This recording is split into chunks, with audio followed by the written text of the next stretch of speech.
प्रियम प्रियेव विश्रुतम विषण्णा।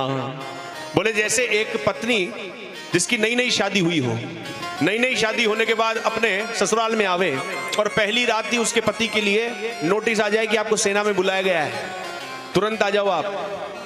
अब वो बेचारी किसी को जानती नहीं, वहां पर ससुराल में वैसे भी आती है तो सब कुछ नया होता है, केवल पति पे ही सब कुछ दाव लगा कर आती है कि ये तो मेरा है कम से कम, और सबको तो देखूंगी। और वहां वो पति जा रहा है दूसरे दिन। अब उसने बेचारी पढ़ी लिखी भी नहीं, तो उसने कहा कि आप कब आओगे? तो बोले मैं 10 दिन में आ जाऊंगा वापस। 10 दिन कब होते हैं? तो बोले ठीक है कोई बात नहीं। 10 लकीर खींची उसने, 10 लकीरें दीवार के ऊपर, ध्यान रखना तू सुबह उठना 1 लकीर मिटा देना, जिस दिन लकीरें खत्म हो जाए उस दिन समझ लेना मैं आ जाऊंगा। बोले ठीक है। वो तो चला गया। उसके बाद महाराज नित्य प्रति सुबह उठते ही भाग करके 1 लकीर मिटाती, और लकीर मिटा करके देखती कि अब कुछ बची हैं, अब तो कुछ बची हैं। फिर देखा अब तो 1 ही बची है। तो महाराज उस 1 को देख करके कैसे रात बीती उसकी कि कब सुबह हो और कब इसको मिटाऊं।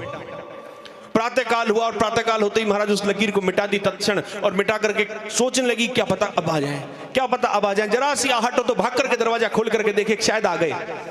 फिर जरा सी आहट हो, अरे कोई बिल्ली थी। फिर देखे अरे कोई आया। पूरा दिन निकल गया, लेकिन रात्रि के समय जब पति आया उसको देख करके वो जो तड़प थी वो तड़प मुझे आप दे दो।